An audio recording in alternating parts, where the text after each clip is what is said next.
Здравейте, приятели! Днес влизаме в изоставено училище с моя приятел, така че нека да започваме. И да. Ето, приятели, вече успяхме да влезем успешно в училището, така че нека да започваме.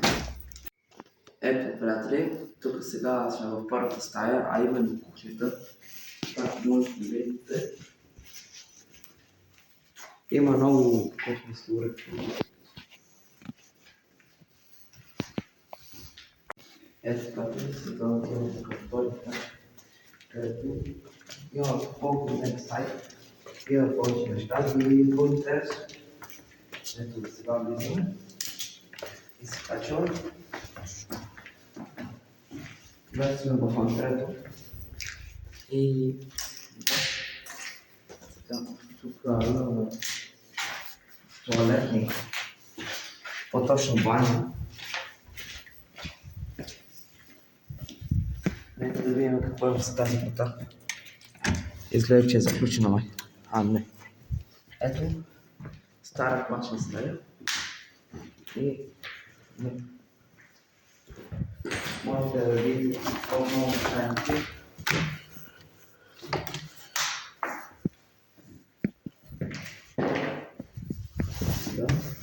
Сега отиваме в другата стая.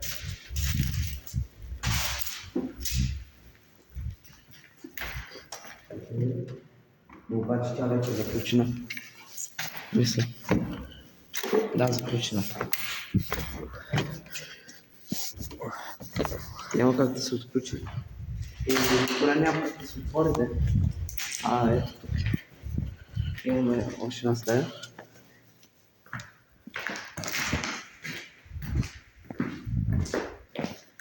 И както можете да видите, за разлика от едната стая, тук е само дъската, на която се е писано много рано се пише.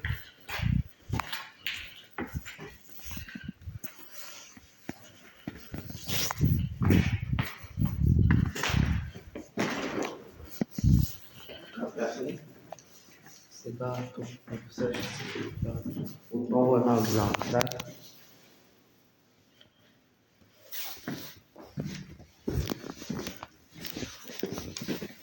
И сега се качваме на третия етаж.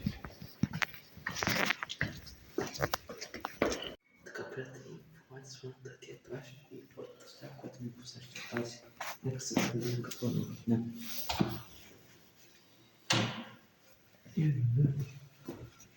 Да виждам.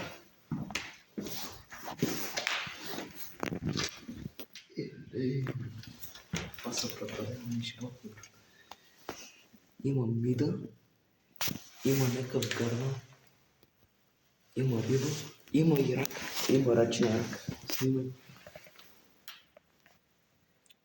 Браво!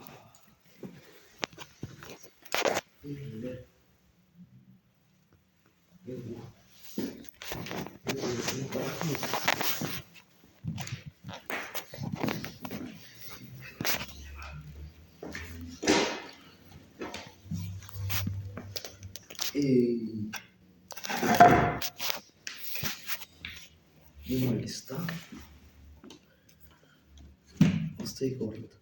Нека да види, че може да почва. Има някакви камъни.